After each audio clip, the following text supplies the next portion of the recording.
നമസ്കാരം. വാർത്താമഴയിലേക്ക് സ്വാഗതം. തൊടുപുഴ ന്യൂമാൻ കോളേജിൽ അധ്യാപകനായിരുന്ന പ്രൊഫസർ ടി.ജെ. ജോസഫിന്റെ കൈവെട്ടിയ കേസിൽ മുഖ്യപ്രതി 13 വർഷത്തിനു ശേഷം പിടിയിലായി. ഒന്നാം പ്രതി സവാദിനെയാണ് കണ്ണൂരിൽ നിന്ന് NIA ഇന്ന് അറസ്റ്റ് ചെയ്തത്. ഇയാൾക്ക് ഒളിവിൽ കഴിയാൻ സഹായം നൽകിയത് പോപ്പുലർ ഫണ്ട് ആണെന്ന് NIA റിമാൻഡ് റിപ്പോർട്ടിൽ പറയുന്നുണ്ട്. സവാദിനെ ഈ മാസം 24 വരെ റിമാൻഡ് ചെയ്തു. കൈവെട്ടാൻ നിയോഗിച്ചവരാണ് മുഖ്യപ്രതികളെന്ന് പ്രൊഫസർ ടി.ജെ. ജോസഫ് പ്രതികരിച്ചു. കാണാം ഇന്നത്തെ ലീഡ് സ്റ്റോറി. രഹസ്യവിവരത്തിന്റെ അടിസ്ഥാനത്തിലാണ് കൊച്ചിയിൽ നിന്നുള്ള NIA സംഘം ഇന്ന് പുലർച്ചെ മട്ടന്നൂർ ബേരത്ത് നിന്ന് സവാദിനെ അറസ്റ്റ് ചെയ്തത്. വാടക വീട്ടിൽ ഭാര്യയ്ക്കും മക്കൾക്കുമൊപ്പം ഷാജഹാൻ എന്ന പേരിലായിരുന്നു കൈവെട്ട് കേസ് പ്രതിയുടെ ഒളിത്താമസം. മരപ്പണിയെടുത്ത് ഉപജീവനം. ആദ്യം കണ്ണൂർ വിളക്കോടായിരുന്നു താമസം, പിന്നീട് ബേരത്തേക്ക് മാറി. ഏറെ നേരം NIA ചോദ്യം ചെയ്ത ശേഷമാണ് താനാണ് സവാദെന്ന് സമ്മതിക്കാൻ ഇയാൾ തയ്യാറായത്. ഷാജഹാൻ എന്ന പേരാണ് എല്ലാവരോടും പറഞ്ഞിരുന്നതെന്ന് അയൽവാസി നൌഫൽ. 2 വർഷം ഇവിടെ വാടകയ്ക്ക് താമസിക്കുകയാണ്. അപ്പോൾ നമ്മൾ ഇവിടുത്തെ പൊതുപ്രവർത്തകരെന്ന നിലയിൽ പരിചയപ്പെട്ടപ്പോൾ ഇന്ന് ആണ് യഥാർത്ഥ പേര് നമ്മൾ അറിയുന്നത്. നേരത്തെ താമസം വിളക്കോടായിരുന്നു എന്നാണ് പറഞ്ഞത്. അപ്പോൾ നമ്മളോട് പേര് പറഞ്ഞത് ഷാജഹാൻ എന്ന പേരിലാണ് ഇവിടെ അറിയപ്പെടുന്നത്. സവാദിൽ നിന്ന് 2 മൊബൈൽ ഫോണും തിരിച്ചറിയൽ രേഖകളും NIA പിടിച്ചെടുത്തു. പ്രതിയെ ഇനി തിരിച്ചറിയൽ പരേഡിന് വിധേയനാക്കണം. 13 വർഷം ഒളിവിൽ കഴിയാൻ സവാദിനെ സഹായിച്ചത് പോപ്പുലർ ഫ്രണ്ടാണെന്നും NIAയുടെ റിമാൻഡ് റിപ്പോർട്ടിൽ പറയുന്നുണ്ട്. ഇരയെന്ന നിലയിൽ പ്രതിയെ പിടിച്ചതിൽ കൗതുകമില്ലെന്നും പൗരനെന്ന നിലയിൽ പ്രതിയെ പിടികൂടിയതിൽ അഭിമാനമുണ്ടെന്നും പ്രൊഫസർ ടി.ജെ. ജോസഫ്. 13 വർഷക്കാലം പിടികിട്ടാതിരുന്ന ഒരാൾ ഇപ്പോൾ കസ്റ്റഡിയിലാവുക എന്നുള്ളത് അഭിമാനാർഹമായ സംഗതിയാണ്. എൻ്റെ മനസ്സിലുള്ള മുഖ്യപ്രതികളും ഒന്നാം പ്രതികളൊന്നും ഇദ്ദേഹമല്ല. ഇദ്ദേഹത്തെ പോലെ എന്നെ ആക്രമിക്കാൻ വന്നവരോ അല്ല. എന്നെ ആക്രമിക്കാൻ വേണ്ടിയിട്ട് തീരുമാനമെടുത്തവരും അതിന് വേണ്ടിയിട്ട് ഇവരെ അയച്ചവരുമാണ് ഈ കേസിലെ മുഖ്യ പ്രതികളെന്നാണ് ഞാൻ ധരിച്ചിരിക്കുന്നത്. Professor T J. ജോസഫിന്റെ കൈവെട്ടി മാറ്റിയത് സവാദാണ്. ഇയാളെ കണ്ടെത്താൻ സഹായിക്കുന്നവർക്ക് NIA ഇനാം പ്രഖ്യാപിച്ചിരുന്നു. നേരത്തെ നേപ്പാളിലും പാകിസ്ഥാനിലും ദുബായിലും ഉൾപ്പെടെ അന്വേഷണം നടത്തിയെങ്കിലും ഇയാളെ കണ്ടെത്താനായിരുന്നില്ല. 24 കൊച്ചി. Professor T J. ജോസഫിന്റെ കൈവെട്ടി 13 വർഷത്തിനു ശേഷമാണ് ഒന്നാം പ്രതി സവാദ് പിടിയിലാകുന്നത്. ആ സംഭവങ്ങളുടെ നാൾ വഴികളിലൂടെ 2010 മാർച്ച് 23 തൊടുപുഴ ന്യൂമാൻ കോളേജിൽ 2ാം സെമസ്റ്റർ BCom മലയാളം ഇന്റേണൽ പരീക്ഷയുടെ ചോദ്യത്തിൽ മതനിന്ദയുണ്ടെന്ന ആരോപണത്തിലാണ് സംഭവത്തിന്റെ തുടക്കം. മാർച്ച് 26 ചോദ്യക്കടലാസ് തയ്യാറാക്കിയ പ്രൊഫസർ ടി.ജെ. ജോസഫിനെ കോളേജ് സസ്പെൻഡ് ചെയ്തു. ടി.ജെ. ജോസഫ് ഒളിവിൽ പോയി. 2010 ഏപ്രിൽ 1 പ്രൊഫസർ ടി.ജെ. ജോസഫ് കീഴടങ്ങുന്നു. 2010 ജൂലൈ 4 ഏഴംഗ പോപ്പുലർ ഫ്രണ്ട് ഓഫ് ഇന്ത്യ പ്രവർത്തക സംഘം മൂവാറ്റുപുഴയിലെ പള്ളിയിൽ നിന്ന് പ്രാർത്ഥന കഴിഞ്ഞ് വീട്ടിലേക്ക് മടങ്ങുമ്പോൾ പ്രൊഫസർ ടി.ജെ. ജോസഫിനെ തടഞ്ഞു നിർത്തി ആക്രമിച്ച് വലതു കൈപ്പത്തി വെട്ടിമാറ്റി. പ്രതികളിലൊരാളായ ജാഫർ മാത്രം അറസ്റ്റിലായി. 2010 സെപ്റ്റംബർ 1 സർവകലാശാല പ്രൊഫസർ ടി.ജെ. ജോസഫിനെ ജോലിയിൽ നിന്ന് പിരിച്ചുവിട്ടു. 2011 ഏപ്രിൽ 4 NIA കേസ് ഏറ്റെടുത്തു. 2013 നവംബർ പ്രൊഫസർ ടി.ജെ. ജോസഫിനെതിരായ മതനിന്ദാ കേസ് കോടതി തള്ളി. 2014 മാർച്ച് 19 പ്രൊഫസർ ടി.ജെ. ജോസഫിന്റെ ഭാര്യ സലോമി ആത്മഹത്യ ചെയ്തു. 2015 ഏപ്രിൽ 30 13 പേർ കുറ്റക്കാരെന്ന് NIA കോടതി വിധിച്ചു. 10 പ്രതികൾക്ക് 8 വർഷം തടവ് വിധിച്ച കേസിൽ 18 പേരെ കുറ്റവിമുക്തരാക്കി. 2023 ജൂലൈ 6 പേർ കൂടി കുറ്റക്കാരെന്ന് NIA കോടതി. 3 പേരെ ജീവപര്യന്തം തടവിന് ശിക്ഷിച്ചു. 5 പേരെ വെറുതെ വിട്ടു. 2024 ജനുവരി 10 ഒന്നാം പ്രതി സവാദ് കണ്ണൂർ മട്ടന്നൂർ ബേരത്ത് നിന്ന് പിടിയിൽ. News desk 24. മറ്റ് പ്രധാന റിപ്പോർട്ടുകളിലേക്ക്. അയോധ്യയിലേക്ക് കോൺഗ്രസ് ഇല്ല.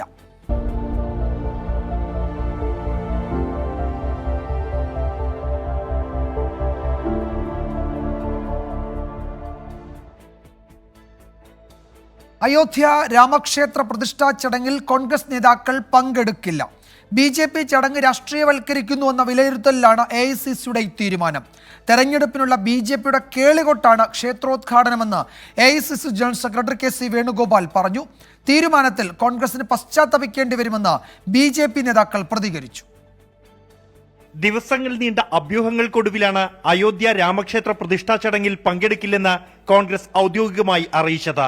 ആദരവോടെ ക്ഷണം നിരസിക്കുന്നുവെന്നാണ് പ്രസ്താവന. മതം വ്യക്തിപരമാണ്. എന്നാൽ രാമക്ഷേത്രത്തെ BJPയും RSSും രാഷ്ട്രീയവൽക്കരിക്കുന്നു. നിർമ്മാണം പൂർത്തിയാക്കും മുൻപുള്ള ഉദ്ഘാടനം തിരഞ്ഞെടുപ്പ് മുന്നിൽ കണ്ടാണെന്നും കോൺഗ്രസ് ആരോപിക്കുന്നു. വിശ്വാസികളെ സംബന്ധിച്ചിടത്തോളം കോൺഗ്രസ് പാർട്ടിയുടെ ബഹുമാനം കൃത്യമായിട്ടും വ്യക്തമാക്കുന്നതാണ് ആ സ്റ്റേറ്റ്മെന്റ്. ഈ പരിപാടി രാഷ്ട്രീയ പരിപാടിയാക്കി മാറ്റിയിരിക്കുകയാണ്. തെരഞ്ഞെടുപ്പിന് മുമ്പുള്ള കേളികൊട്ടലാണ്. അതിനോട് ഞങ്ങൾ യോജിക്കുന്നില്ല. സോണിയാഗാന്ധി, മല്ലികാർജുൻ ഖർഗെ, അധിർ രഞ്ജൻ ചൌധരി എന്നിവർക്കാണ് പ്രതിഷ്ഠാ ചടങ്ങിലേക്ക് ക്ഷണമുണ്ടായിരുന്നത്. 3 പേരും പങ്കെടുക്കില്ലെന്ന തീരുമാനം പ്രഖ്യാപിച്ചതിന് പിന്നാലെ കോൺഗ്രസിനെതിരെ BJP നേതാക്കൾ രംഗത്തെത്തി. സനാതനധർമ്മത്തെ വീണ്ടും അവഹേളിച്ചെന്ന സ്മൃതി ഇറാനി, കോൺഗ്രസിനെ ജനങ്ങൾ ബഹിഷ്കരിക്കുമെന്ന അനുരാഗ് താക്കൂർ. उस कांग्रेस पार्टी के नेतृत्व ने पुण्य अयोध्या धाम में राम मंदिर में प्राण प्रतिष्ठा के आमंत्रण को ठुकराया. इंडिया अलायंस ने सोनिया जी के नेतृत्व में, कांग्रेस के नेतृत्व में बार बार सनातन धर्म की उपेक्षा की, अपमानित किया. ഇന്ത്യ സഖ്യത്തിലെ മറ്റു പാർട്ടികൾ അയോധ്യയിലേക്കുള്ള ക്ഷണം നിരസിച്ചത് കോൺഗ്രസിനെ പ്രതിരോധത്തിലാക്കിയിരുന്നു. തീരുമാനമെടുക്കാൻ വൈകിയതോടെ വ്യത്യസ്ത അഭിപ്രായങ്ങളുമായി നേതാക്കൾ രംഗത്തെത്തിയതും തലവേദനയായി. സമ്മർദ്ദങ്ങൾക്കിടെയാണ് കോൺഗ്രസിന്റെ നിർണായക തീരുമാനം. 24 ഡൽഹി. ഈ വിഷയത്തിൽ മറ്റൊരു പ്രധാന റിപ്പോർട്ട്. അയോധ്യ രാമക്ഷേത്ര പ്രതിഷ്ഠാ ചടങ്ങ് ബഹിഷ്കരിക്കാനുള്ള കോൺഗ്രസ് തീരുമാനത്തെ പരോക്ഷമായി വിമർശിച്ച NSS. രാഷ്ട്രീയത്തിന്റെ പേരിൽ ചടങ്ങ് ബഹിഷ്കരിക്കുന്നത് ഈശ്വര നിന്ദയാണ്. രാമക്ഷേത്രത്തെ ആരെങ്കിലും എതിർക്കുന്നുണ്ടെങ്കിൽ അത് രാഷ്ട്രീയ ലാഭത്തിനു വേണ്ടിയാണെന്നും NSS വാർത്താക്കുറിപ്പിൽ പറയുന്നു. NSSന്റേത് ഹിന്ദു സമൂഹത്തിന് ആത്മവിശ്വാസം നൽകുന്ന നിലപാടാണെന്ന് BJP സംസ്ഥാന അധ്യക്ഷൻ K. സുരേന്ദ്രൻ പ്രതികരിച്ചു. ടോബി ജോൺസൺ കോട്ടയത്തു നിന്ന് വിവരങ്ങൾ നൽകും. ടോബി, NSSന്റെ ഒരു വാർത്താക്കുറിപ്പ് ഈ കോൺഗ്രസിന്റെ തീരുമാനം വന്നതിന് തൊട്ട് പിന്നാലെയാണ് ഇറങ്ങിയത്. ഇത് കോൺഗ്രസിനുള്ള പരോക്ഷ മുന്നറിയിപ്പോ വിമർശനമോ ഒക്കെയായി വിലയിരുത്തുന്നുണ്ട്. BJP അതിൽ പ്രതികരിക്കുകയും ചെയ്തു. എന്തൊക്കെയാണ് വാർത്താക്കുറിപ്പിൽ NSS നേതൃത്വം വിശദീകരിക്കുന്നത്? തീർച്ചയായിട്ടും ഏറ്റവും പ്രധാനപ്പെട്ട കാര്യം കോൺഗ്രസിന്റെ നിലപാട് വന്നതിന് തൊട്ട് പിന്നാലെയാണ് ഈ ഒരു പ്രസ്താവന ഇറങ്ങിയിരിക്കുന്നത് എന്നുള്ളതാണ്. അതിൽ ഏറ്റവും പ്രധാനമായിട്ട് പറയുന്നത് രാമക്ഷേത്ര പ്രതിഷ്ഠാ ചടങ്ങിൽ കഴിയുമെങ്കിൽ പങ്കെടുക്കേണ്ടത് ഏതൊരു ഈശ്വര വിശ്വാസിയുടെയും കടമയാണ്. അതിന് ജാതിയോ മതമോ നോക്കേണ്ടതില്ല എന്ന് എടുത്തു പറഞ്ഞിട്ടുണ്ട്. ഒപ്പം തന്നെ രാഷ്ട്രീയത്തിന്റെ പേര് പറഞ്ഞ് ആ സംരംഭത്തെ ബഹിഷ്കരിക്കുന്നത് ഈശ്വര നിന്ദയാണെന്ന് വേണം പറയാൻ. ഏതെങ്കിലും സംഘടനകളോ രാഷ്ട്രീയ പാർട്ടിയോ ഇതിനെ എതിർക്കുന്നുണ്ടെങ്കിൽ അത് അവരുടെ സ്വാർത്ഥതയ്ക്കും രാഷ്ട്രീയ നേട്ടത്തിനും വേണ്ടി മാത്രമായിരിക്കുമെന്നും പറയുന്നു. ഈ വരിയിലാണ് കോൺഗ്രസിന്റെ നിലപാട് വന്നതിന് തൊട്ടു പിന്നാലെ വന്ന ഈ റിലീസിലെ ഈ വരിയാണ് എടുത്ത് പറയേണ്ടത്. അതുകൊണ്ട് തന്നെ ഇത് പരോക്ഷമായി കോൺഗ്രസിനുള്ള ഒരു വിമർശമായി വേണമെങ്കിൽ നമുക്ക് വായിച്ചെടുക്കാവുന്നതാണ്. അതോടൊപ്പം തന്നെ എടുത്തു പറയുന്ന മറ്റൊരു കാര്യമുണ്ട്. അല്പസമയം മുമ്പാണ് K. സുരേന്ദ്രൻ അടക്കമുള്ള മറ്റ് നേതാക്കൾ ചില പ്രതികരണങ്ങൾ ആയി രംഗത്ത് വന്നിരുന്നു. അവർക്കുള്ള ചില മറുപടികൾ കൂടി ഇതിന്റെ അകത്ത് മുൻകൂറായി നൽകിയിട്ടുണ്ട് എന്ന് വേണമെങ്കിൽ നമുക്ക് പറയാം. ഏതെങ്കിലും രാഷ്ട്രീയം വെച്ചുകൊണ്ടോ ലക്ഷ്യം വെച്ചുകൊണ്ടോ ഏതെങ്കിലും രാഷ്ട്രീയ പാർട്ടിക്ക് വേണ്ടിയോ അല്ല NSS ഈ നിലപാട് സ്വീകരിക്കുന്നത് എന്നുകൂടി പറഞ്ഞുകൊണ്ടാണ് G. സുകുമാരൻ നായർ പുറത്തിറക്കിയ ഈ പത്രക്കുറിപ്പ് അവസാനിപ്പിക്കുന്നത്. അതുകൊണ്ട് തന്നെ ഈശ്വര വിശ്വാസത്തിന്റെ പേരിൽ രാമക്ഷേത്രത്തിന്റെ നിർമ്മാണ ഘട്ടം മുതൽ NSS ഇതിനോട് സഹകരിച്ചിരുന്നു. അതുകൊണ്ടാണ് ഇങ്ങനൊരു നിലപാട് സ്വീകരിക്കുന്നതെന്നുമാണ് ഈ റിലീസിൽ പറഞ്ഞിരിക്കുന്നത്. ഏതായാലും കോൺഗ്രസിന്റെ നിലപാട് വന്നതിന് തൊട്ട് പിന്നാലെയാണ് ഈ ഒരു പ്രസ്താവന വന്നിരിക്കുന്നത്. രാഷ്ട്രീയത്തിന്റെ പേരിൽ ചടങ്ങ് ബഹിഷ്കരിക്കുന്നത് ഈശ്വര നിന്ദയാണ്. രാമക്ഷേത്രത്തെ ആരെങ്കിലും എതിർക്കുന്നുണ്ടെങ്കിൽ അത് രാഷ്ട്രീയ ലാഭത്തിന് വേണ്ടിയാണ് തുടങ്ങിയ കാര്യങ്ങളാണ് NSSന്റെ വാർത്താക്കുറിപ്പിൽ പറയുന്നത്. ഈ വാർത്താക്കുറിപ്പ് കോൺഗ്രസിന്റെ തീരുമാനം, അതായത് അയോധ്യയിലേക്ക് പോകേണ്ടതില്ലെന്ന കോൺഗ്രസിന്റെ തീരുമാനത്തിന് പിന്നാലെ വന്നത് കോൺഗ്രസിനുള്ള ഒരു മുന്നറിയിപ്പായിട്ടൊക്കെ വിലയിരുത്തുന്നുണ്ട്. BJP NSSന്റെ നിലപാടിനെ സ്വാഗതം ചെയ്ത് രംഗത്ത് വരികയും ചെയ്തിട്ടുണ്ട്. K. Surendran general secretary G. Sukumaran നായരുടെ പ്രസ്താവനയെ സ്വാഗതം ചെയ്തിട്ടുണ്ട്. ടോബി ജോൺസനാണ് വിവരങ്ങൾ നൽകിയത്. പുതിയ ഇടയന് സ്വാഗതം.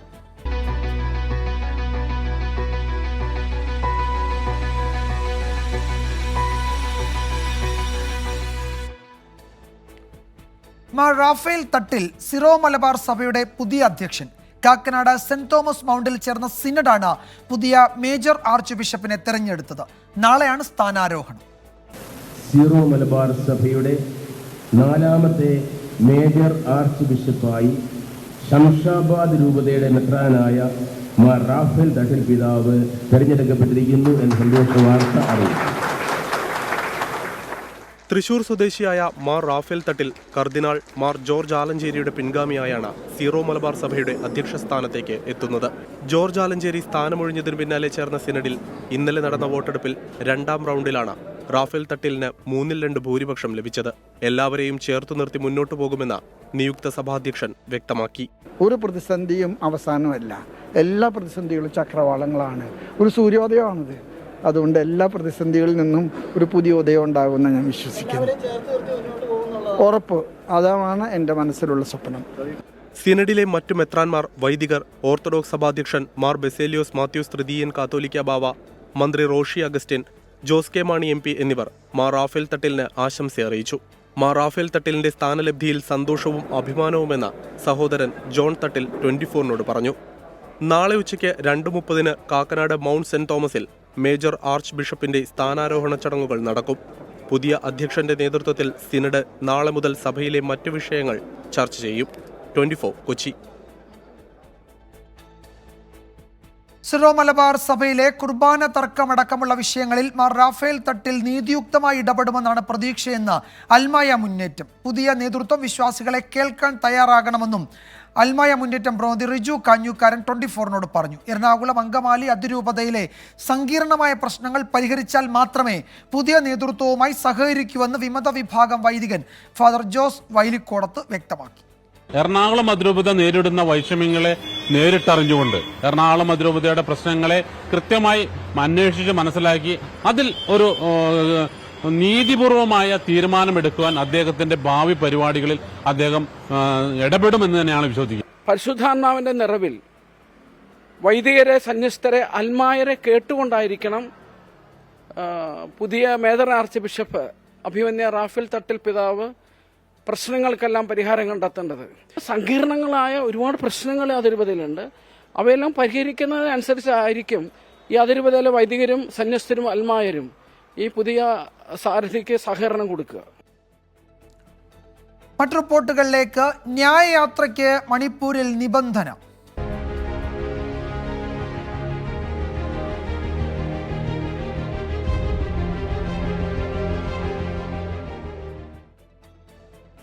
രാഹുൽ ഗാന്ധിയുടെ ഭാരത് ജോഡോ ന്യായയാത്രയ്ക്ക് അനുമതി നൽകാൻ നിബന്ധനകളുമായി മണിപ്പൂർ സർക്കാർ. നിശ്ചിത ആളുകളെ മാത്രമേ ഇംഫാലിലെ ഉദ്ഘാടന ചടങ്ങിൽ പങ്കെടുപ്പിക്കാവൂ എന്നതാണ് പ്രധാന നിർദ്ദേശം. പര്യടനത്തെ കേന്ദ്ര സംസ്ഥാന സർക്കാരുകൾ ഭയപ്പെടുന്നുവെന്നും യാത്ര മണിപ്പൂരിൽ നിന്നു തന്നെ ആരംഭിക്കുമെന്നും കോൺഗ്രസ് ദേശീയ നേതൃത്വം ആവർത്തിച്ചു.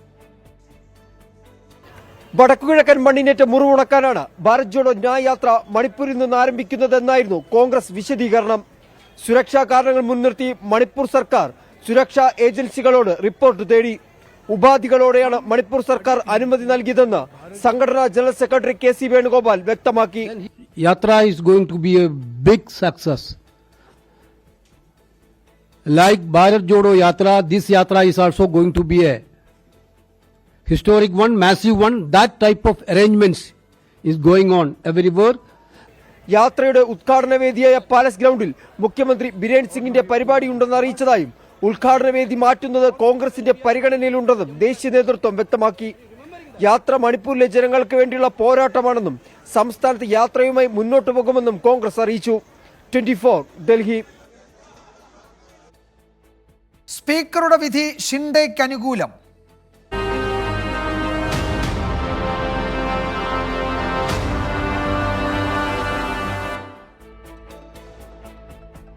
മഹാരാഷ്ട്ര മുഖ്യമന്ത്രി ഏകനാഥ് ഷിൻഡെ നേതൃത്വം നൽകുന്നതാണ് യഥാർത്ഥ ശിവസേനയെന്ന് മഹാരാഷ്ട്ര സ്പീക്കറുടെ റൂളിംഗ്.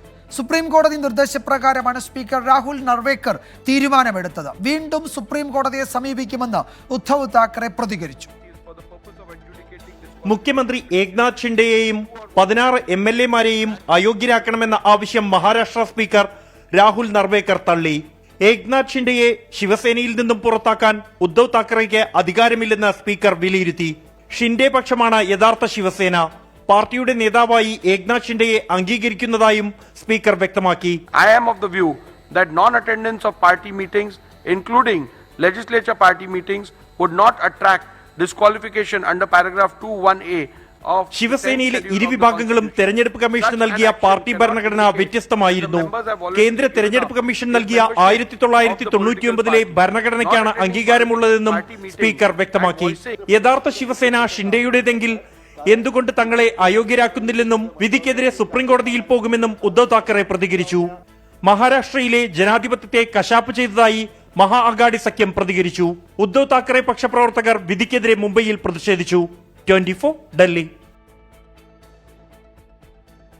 പ്രതിഷേധം കടുപ്പിച്ച് കോൺഗ്രസ്.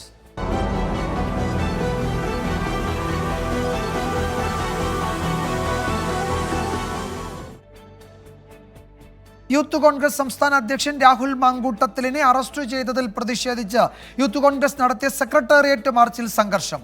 കന്റോൺമെന്റ് സ്റ്റേഷൻ ഹൗസ് ഓഫീസർക്കെതിരെ പ്രവർത്തകർ ഭീഷണി മുദ്രാവാക്യം മുഴക്കി. പ്രതിപക്ഷ നേതാവ് വി ഡി സതീശൻ രാഹുൽ മാങ്കൂട്ടത്തിലിനെ പൂജപ്പുര ജയിലിലെത്തി കണ്ടു. ജാമ്യം തേടി രാഹുൽ സെഷൻസ് കോടതിയെ സമീപിച്ചു. യൂത്ത് കോൺഗ്രസ് തിരുവനന്തപുരം ജില്ലാ കമ്മിറ്റിയുടെ നേതൃത്വത്തിലായിരുന്നു സെക്രട്ടേറിയറ്റ് മാർച്ച്. പ്രതിഷേധത്തിനിടെ പോലീസും പ്രവർത്തകരും തമ്മിൽ പലതവണ വാക്കേറ്റമുണ്ടായി.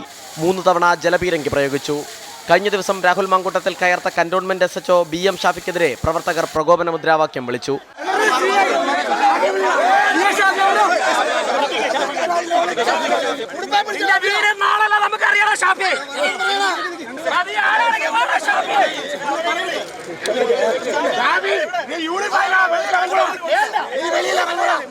എന്റെ പേരുള്ള ഒരുത്തന്റെ ചില പോക്രിത്തരങ്ങൾ ഇന്നലെ വിഷ്വലിൽ കാണാൻ സാധിച്ചു. ഇവിടുത്തെ SHO ആയിരുന്ന ഒരുത്തൻ രാഹുൽ മാങ്കൂട്ടത്തിന്റെ കോളറിൽ പിടിച്ചു തള്ളുന്നു, കഴുത്തിന് വളഞ്ഞിട്ട് പിടിക്കുന്നു. അത് യൂത്ത് കോൺഗ്രസ് പ്രസിഡന്റിന്റെ നെഞ്ചത്തേക്ക് വേണ്ട. നീ മര്യാദക്ക് ശമ്പളം വാങ്ങില്ല എന്ന് യൂത്ത് കോൺഗ്രസിന്റെ പേരിൽ പറയാൻ ആഗ്രഹിക്കുന്നു. പ്രതിപക്ഷ നേതാവ് V D Satheesan, UDF convener MM Hassan, NK Premachandran MP തുടങ്ങിയവർ ജയിലിലെത്തി രാഹുൽ മാങ്കൂട്ടത്തിലിനെ കണ്ടു. അക്രമം ആഹ്വാനം ചെയ്തു എന്നതിൻ്റെ പേരിലാണ് ഈ കേസെടുത്തിരിക്കുന്നത് എന്നാണ് പ്രോസിക്യൂഷൻ വാദം. അങ്ങനെയാണെങ്കിൽ കേരളത്തിൽ ആദ്യം കേസെടുക്കേണ്ടത് ചെടിച്ചട്ടി കൊണ്ടും ഹെൽമറ്റ് കൊണ്ടും ഇരുമ്പുവടി കൊണ്ടും കല്യാശ്ശേരിയിൽ കുട്ടികളെ വധിക്കാൻ ശ്രമിച്ചു എന്ന് പോലീസ് FIR എഴുതിയ കേസിൽ അത് രക്ഷാപ്രവർത്തനമാണെന്നും അത് തുടരണമെന്നും ആഹ്വാനം ചെയ്ത് കലാപത്തിന് ആഹ്വാനം ചെയ്ത മുഖ്യമന്ത്രി പിണറായി വിജയനെതിരായിട്ടാണ് ആദ്യം കേസെടുക്കേണ്ടത്. രാഹുൽ മാങ്കൂട്ടത്തിൽ തിരുവനന്തപുരം സെഷൻസ് കോടതിയിൽ ജാമ്യാപേക്ഷ നൽകി. 24 തിരുവനന്തപുരം. അതേസമയം യൂത്ത് കോൺഗ്രസ് സംസ്ഥാന അധ്യക്ഷൻ രാഹുൽ മാങ്കൂട്ടത്തിലിന്റെ അറസ്റ്റിനെ ന്യായീകരിച്ച് CPIM. കേസിൽ പ്രതികളാകുന്നവരെ അറസ്റ്റ് ചെയ്യുക സാധാരണമെന്ന് സംസ്ഥാന സെക്രട്ടറി MV ഗോവിന്ദൻ പറഞ്ഞു. രാഹുലിനെ ഹീറോ ആക്കാൻ ശ്രമിക്കുന്നത് മാധ്യമങ്ങളാണെന്നും MV ഗോവിന്ദൻ കുറ്റപ്പെടുത്തി. സമരവും പ്രക്ഷോഭവും നടത്തുമ്പോൾ കൽത്തുറങ്കിൽ കിടക്കേണ്ടി വരുമെന്ന് CPIM സംസ്ഥാന സെക്രട്ടറി MV ഗോവിന്ദൻ. അതിനുള്ള ആർജവം വേണം, പറയുമ്പോൾ കാണിക്കുന്ന ആവേശം പോരെന്നും പരിഹാസം. ഒരു കേസിൽ പ്രതിയായാൽ ജാമ്യം കിട്ടാൻ വേണ്ടിയിട്ട് കള്ള സർട്ടിഫിക്കറ്റ് ഉണ്ടാക്കുക, ആ കള്ള സർട്ടിഫിക്കറ്റ് ആണോ അല്ലയോ എന്ന് മനസ്സിലാക്കാൻ വേണ്ടിയിട്ട് കോടതി തന്നെ ചികിത്സക്ക് അയക്കുക, പരിശോധിച്ച് വന്നപ്പോൾ അങ്ങനെയുള്ളൊരു കേസും ഇല്ല എന്ന് വ്യക്തമാകുക, ജാമ്യം കൊടുക്കാതെ ജയിലിലടക്കുക. ആക്രമണത്തിന് നേതൃത്വം നൽകിയതിനാണ് രാഹുൽ മാങ്കൂട്ടത്തിലിനെ അറസ്റ്റ് ചെയ്തതെന്ന് മന്ത്രി സജി ചെറിയാൻ. അക്രമം നടത്താൻ നേതൃത്വം കൊടുത്ത് അക്രമത്തിന്റെ മുന്നിൽ പരസ്യമായ നിലപാട് സ്വീകരിച്ച് അതിന്റെ എല്ലാം വീഡിയോയും അതിന്റെ എല്ലാം കാഴ്ചകൾ ലോകം കണ്ടുകൊണ്ടിരുന്നതല്ലേ. നിയമത്തിന്റെ വഴിക്ക് പോയി അത്രേ ഉള്ളൂ. പ്രക്ഷോഭം നിയമവിരുദ്ധമായാൽ കേസെടുക്കുമെന്നും അറസ്റ്റ് ആദ്യ സംഭവമല്ലെന്നും മന്ത്രി PA മുഹമ്മദ് റിയാസ്. നമ്മളെ ഒരു പ്രക്ഷോഭത്തിൽ അല്ലെങ്കിൽ മറ്റെന്തെങ്കിലും കർമ്മം നടത്തുമ്പോൾ നിയമവിരുദ്ധമായാൽ അതിൽ കേസ് വരും. ചിലത് ഇല്ലാത്തതിന് കേസ് വരും. ഇത് ഉള്ളതാണോ ഇല്ലാത്തതാണെന്ന് ദൃശ്യങ്ങളിൽ നിന്ന് വ്യക്തമാണ്. SFIയുടെയും DYFIയുടെയും നേതാക്കളെ ഇത്തരത്തിൽ അറസ്റ്റ് ചെയ്തിട്ടുണ്ടെന്ന ന്യായീകരണം നിരത്തിയാണ് CPIMന്റെ പ്രതിരോധം. 24 കണ്ണൂർ. CPI എറണാകുളം മുൻ ജില്ലാ സെക്രട്ടറി P രാജുവിനെതിരെ സംഘടനാ നടപടി. തെരഞ്ഞെടുക്കപ്പെട്ട എല്ലാ സ്ഥാനങ്ങളിൽ നിന്നും രാജുവിനെ നീക്കം ചെയ്തു. ഇന്ന് ചേർന്ന ജില്ലാ എക്സിക്യൂട്ടീവ് യോഗത്തിലാണ് തീരുമാനം. സാമ്പത്തിക തിരിമറി നടത്തിയെന്ന് പാർട്ടി അന്വേഷണ കമ്മീഷന്റെ റിപ്പോർട്ടിന്റെ അടിസ്ഥാനത്തിലാണ് നടപടി. പാർട്ടി സ്ഥാനങ്ങൾ വഹിച്ച് ഗുരുതര സാമ്പത്തിക ക്രമക്കേട് നടത്തിയെന്ന കണ്ടെത്തലിനെ തുടർന്നാണ് മുൻ ജില്ലാ സെക്രട്ടറി P രാജുവിനെതിരെ പാർട്ടി നടപടി സ്വീകരിച്ചത്. കഴിഞ്ഞ സമ്മേളന കാലയളവിൽ സാമ്പത്തിക തിരിമറിയുമായി ബന്ധപ്പെട്ടുണ്ടായ തർക്കത്തിന് ഒടുവിലാണ് നടപടി. 73 ലക്ഷം രൂപയുടെ ക്രമക്കേട് നടന്നു എന്ന ആരോപണത്തെക്കുറിച്ച് അന്വേഷിക്കാൻ പാർട്ടി കമ്മീഷനെ നിയോഗിച്ചിരുന്നു. പാർട്ടി കമ്മീഷൻ അന്വേഷണത്തിൽ രാജുവിന് വീഴ്ച സംഭവിച്ചതായും കണക്കുകളിൽ പൊരുത്തക്കേടുകളുണ്ടെന്നും കണ്ടെത്തി. ഈ റിപ്പോർട്ട് അംഗീകരിച്ചുകൊണ്ടാണ് ജില്ലാ എക്സിക്യൂട്ടീവ് യോഗത്തിൽ രാജുവിനെതിരെ നടപടി പ്രഖ്യാപിച്ചത്. തെരഞ്ഞെടുക്കപ്പെട്ട എല്ലാ സ്ഥാനങ്ങളിൽ നിന്നും നീക്കം ചെയ്യാനാണ് പാർട്ടി എക്സിക്യൂട്ടീവിന്റെ തീരുമാനം. അടുത്ത ദിവസം ജില്ലാ കൗൺസിൽ യോഗത്തിൽ ഇത് റിപ്പോർട്ട് ചെയ്യും. സാമ്പത്തിക തിരിമറികളുമായി ബന്ധപ്പെട്ട വിഷയത്തിൽ കഴിഞ്ഞ ജില്ലാ സമ്മേളനത്തിലും തർക്കങ്ങളുണ്ടായിരുന്നു. സംസ്ഥാന നേതൃത്വം കണക്കുകളുടെ അവതരണവും തടഞ്ഞിരുന്നു. 24 കൊച്ചി. പ്രതിഷേധം പരിഹാസം.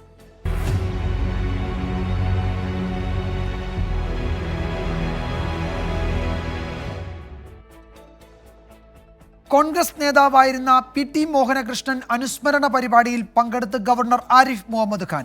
മലപ്പുറം DCC പ്രസിഡന്റ് അടക്കം ഒരു വിഭാഗം കോൺഗ്രസ് നേതാക്കൾ ബഹിഷ്കരിച്ച പരിപാടിയിൽ VM സുധീരനും രമേശ് ചെന്നിത്തലയും പങ്കെടുത്തു. യാത്രയ്ക്കിടെ ഗവർണർക്ക് നേരെ SFI CPM പ്രവർത്തകർ കരിങ്കൊടി കാട്ടി. മുൻ MLAയും കോൺഗ്രസ് നേതാവുമായിരുന്ന PT മോഹനകൃഷ്ണൻ അനുസ്മരണ പരിപാടിയിൽ ഗവർണർ ആരിഫ് മുഹമ്മദ് ഖാനെ ക്ഷണിച്ചതിൽ കോൺഗ്രസിലെ ഒരു വിഭാഗം പ്രതിഷേധത്തിലാണ്. DCC അധ്യക്ഷൻ VS ജോയ്, ജില്ലയിലെ ഏക കോൺഗ്രസ് MLA AP അനിൽകുമാർ അടക്കമുള്ളവർ പരിപാടിയിൽ നിന്ന് വിട്ടുനിന്നു. ഗവർണറെ പങ്കെടുപ്പിക്കുന്നതിനെതിരെ യൂത്ത് കോൺഗ്രസ് ജില്ലാ അധ്യക്ഷൻ പരസ്യമായി രംഗത്ത് വന്നിരുന്നു. എന്നാൽ രമേശ് ചെന്നിത്തല, VM സുധീരൻ അടക്കമുള്ളവർ പരിപാടിക്കെത്തി. പൊന്നാനിയിലേക്കുള്ള യാത്രക്കിടെ ഗവർണർക്ക് നേരെ എരമംഗലം ടൗണിൽ കരിങ്കൊടി പ്രതിഷേധമുണ്ടായി. പ്രതിഷേധിച്ച SFI, DYFI, CPIM പ്രവർത്തകരെ പോലീസ് കസ്റ്റഡിയിലെടുത്തു. പ്രതിഷേധക്കാർക്കെതിരെ ഗവർണർ രംഗത്തെത്തി.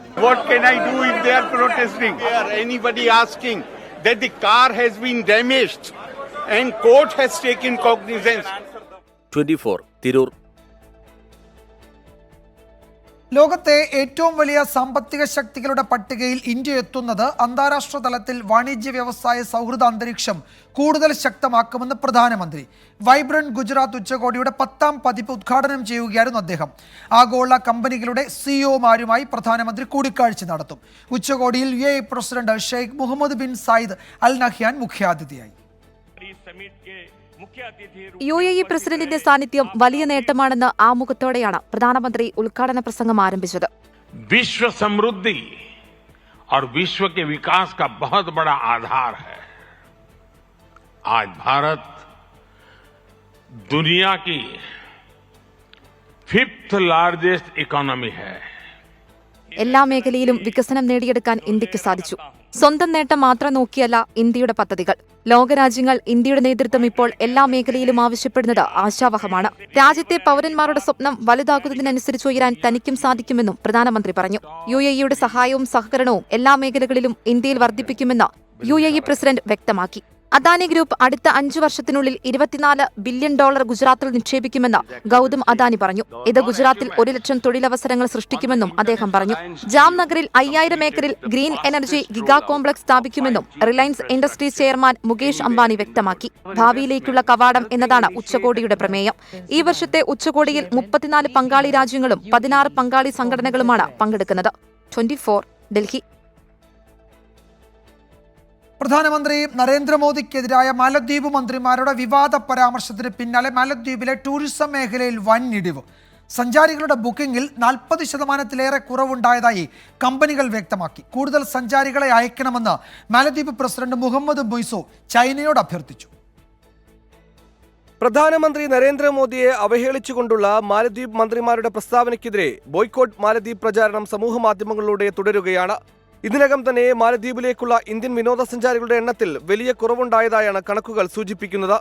പരാമർശത്തിൽ പ്രതിഷേധിച്ച് പല ഇന്ത്യൻ ട്രാവൽ ബുക്കിംഗ് കമ്പനികളും മാലദ്വീപിലേക്കുള്ള സേവനങ്ങൾ നിർത്തിവച്ചിരുന്നു. മറ്റു കമ്പനികളുടെ മാലദ്വീപിലേക്കുള്ള ബുക്കിംഗിൽ 40% കുറവുണ്ടായിട്ടുണ്ട്. മന്ത്രിമാരുടെ വിവാദ പരാമർശം അവഗണിക്കണമെന്നും ബുക്കിംഗ് പുനരാരംഭിക്കണമെന്നും ആവശ്യപ്പെട്ട് മാലദ്വീപ് association of tour and travel operators Indian travel booking കമ്പനികൾക്ക് കത്തയച്ചു. ബഹിഷ്കരണാഹ്വാനം മാലദ്വീപിലെ ടൂറിസം മേഖലയെ ആശ്രയിച്ച് ജീവിക്കുന്ന 44,000-ഓളം പേരെ ബാധിക്കുന്നതായും ഇരു രാജ്യങ്ങളും തമ്മിലുള്ള മികച്ച ബന്ധം ചർച്ചകളിലൂടെ പുനഃസ്ഥാപിക്കണമെന്നുമാണ് കത്തിലെ ആവശ്യം. അതേസമയം ഇന്ത്യൻ വിനോദസഞ്ചാരികൾ ബുക്കിംഗുകൾ റദ്ദാക്കിയ സാഹചര്യത്തിൽ മാലദ്വീപ് പ്രസിഡന്റ് മുഹമ്മദ് മുയ്സു ചൈനയുടെ സഹായം അഭ്യർത്ഥിച്ചു. മാലദ്വീപിലേക്ക് കൂടുതൽ സഞ്ചാരികളെ ചൈന അയക്കണമെന്നാണ് അഭ്യർത്ഥന. ചൈന സന്ദർശനത്തിനിടെയാണ് ഈ അഭ്യർത്ഥന മുന്നോട്ട് വച്ചത്. 24 ഡൽഹി. നീതി തേടി തെരുവിൽ.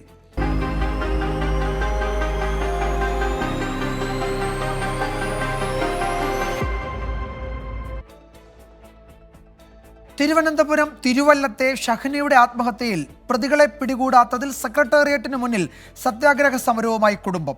പ്രതികളെക്കുറിച്ച് കൃത്യമായ വിവരമുണ്ടായിട്ടും പോലീസ് പിടികൂടുന്നില്ലെന്നാണ് ആരോപണം. പ്രതികളെ പിടികൂടാൻ ഇനിയും വൈകിയാൽ പ്രതിഷേധം ശക്തമാക്കുമെന്നും കുടുംബം വ്യക്തമാക്കി. ഷഹന ആത്മഹത്യ ചെയ്ത് 10 ദിവസം പിന്നിടുമ്പോഴും പ്രതികളെപ്പറ്റി പോലീസിന് ഒരു വിവരവുമില്ല. മുഖ്യമന്ത്രിക്കടക്കം പരാതി നൽകിയിട്ടും പ്രതികളെ പിടികൂടാനായില്ല. ഈ സാഹചര്യത്തിലാണ് കുടുംബം സെക്രട്ടേറിയറ്റിന് മുന്നിൽ പ്രതിഷേധവുമായി എത്തിയത്. കൃത്യമായ വിവരം ലഭിച്ചിട്ടും പോലീസ് പ്രതികളെ പിടികൂടുന്നില്ല എന്നാണ് കുടുംബത്തിന്റെ ആരോപണം. ഞങ്ങൾ നീതി കിട്ടും വരെ സമരത്തിന് നിൽക്കും. എന്തായാലും പിന്നോട്ടില്ല. മുഖ്യമന്ത്രിയുടെ വസതി വരെ ഞങ്ങൾ പോകും. ഇനിയും പ്രതികളെ പിടികൂടിയില്ല എങ്കിൽ പ്രതിഷേധം ശക്തമാക്കാനാണ് കുടുംബത്തിന്റെ തീരുമാനം. എത്രയും വേഗം ഈ പ്രതികളെ അറസ്റ്റ് ചെയ്തില്ലെങ്കിൽ പാച്ചല്ലൂർ മുസ്ലിം ജമാഅത്തിന്റെ നേതൃത്വത്തിൽ തന്നെ ഈ കുടുംബത്തോടൊപ്പം നിന്നുകൊണ്ട് തുടർ നടപടികളും പ്രതിഷേധങ്ങളും നടത്തുവാൻ നാട്ടുകാർ ഉൾപ്പെടെ എല്ലാവരും ചേർന്നുകൊണ്ട് സമരത്തിന് തന്നെ ഇറങ്ങുമെന്നുള്ള മുന്നറിയിപ്പ് നൽകുകയാണ്. അതുകൊണ്ട് എത്രയും വേഗം പ്രതികളെ അറസ്റ്റ് ചെയ്യുക. അതേസമയം പ്രതികൾ സംസ്ഥാനം വിട്ടെന്നാണ് പോലീസിന്റെ നിഗമനം. തിരുവല്ലം പോലീസിന്റെ പ്രത്യേക സംഘം പ്രതികൾക്കായി സംസ്ഥാനത്തിന് പുറത്തുൾപ്പെടെ വ്യാപകമായ അന്വേഷണം നടത്തുകയാണ്. 24 തിരുവനന്തപുരം. സംഭരിച്ച നെല്ലിന്റെ പണം നൽകാത്തതിൽ പ്രതിഷേധിച്ച് നെൽ കർഷകർ കോട്ടയം സപ്ലൈകോ ഓഫീസ് ഉപരോധിച്ചു. അപ്പർ കുട്ടനാട് കാർഷിക വികസന സമിതിയുടെ നേതൃത്വത്തിലായിരുന്നു പ്രതിഷേധം. പണം നൽകാൻ വൈകിയാൽ കടുത്ത പ്രക്ഷോഭങ്ങളിലേക്ക് കടക്കുമെന്ന് കർഷകർ മുന്നറിയിപ്പ് നൽകി. സൂചനാ സമരം എന്ന നിലയ്ക്കാണ് കർഷകർ കോട്ടയം സപ്ലൈകോ ഓഫീസിലേക്ക് മാർച്ചും ഉപരോധവും നടത്തിയത്. നെല്ല് സംഭരിച്ച മാസങ്ങൾ കഴിഞ്ഞിട്ടും പണം ലഭ്യമായില്ലെന്നാണ് കർഷകർ പറയുന്നത്. ഇനിയും വൈകിയാൽ അത് അടുത്ത കൃഷിയെയും ബാധിക്കും. നിലവിൽ പലരും വായ്പയെടുത്തും മറ്റുമാണ് കൃഷി നടത്തിയത്. അതുകൊണ്ട് തന്നെ എത്രയും വേഗം പണം ലഭ്യമാക്കണമെന്നാണ് ആവശ്യം. അങ്ങേയറ്റം ദുരിതമനുഭവിക്കുന്ന ഒരു വിഭാഗമാണ് നെൽകർഷകർ. അങ്ങനെ ഇത് കൊടുത്തിട്ട് മാസങ്ങൾ അതിന്റെ പണം തിരിച്ചു ലഭ്യമാകാനായിട്ട് നോക്കിയിരിക്കേണ്ടി വരുന്നു എന്ന് പറഞ്ഞു കഴിഞ്ഞാൽ കർഷകൻ കടക്കണിയിലേക്ക് തള്ളപ്പെടുന്നതിന് തുല്യമാവും. കാരണം കർഷകന് വേറൊരു മാർഗമില്ല. സമൂഹത്തിലെ ഏറ്റവും സാമ്പത്തികമായി പിന്നോക്കം നിൽക്കുന്ന വിഭാഗമാണ് നെൽകർഷകൻ. ആ കർഷകനെ സംബന്ധിച്ചിടത്തോളം അതിന്റെ പണം യഥാസമയം തന്നെ നെല്ല് സപ്ലൈ സംഭരിക്കുമ്പോൾ തന്നെ അതിന്റെ പണം ലഭ്യമാവുക എന്നുള്ളത് വളരെ പ്രധാനപ്പെട്ട കാര്യമാണ്. വിരിപ്പ് കൃഷിക്ക് ശേഷം അപ്പർ കുട്ടനാട്ടിലെ 7000-ലധികം കർഷകരിൽ നിന്നായി 2 ലക്ഷത്തിലധികം ക്വിന്റൽ നെല്ലാണ് സപ്ലൈകോ ശേഖരിച്ചത്. ഇതിൽ 2500 കർഷകർക്ക് പണം നൽകി. ബാക്കിയുള്ള 5000 കർഷകർക്ക് ഇതുവരെ പണം ലഭിച്ചിട്ടില്ല. സപ്ലൈകോയും ബാങ്കും തമ്മിലുള്ള എഗ്രിമെന്റ് ഒപ്പിടാത്തതാണ് പ്രതിസന്ധിക്ക് കാരണമെന്നാണ് വിവരം. 24 കോട്ടയം.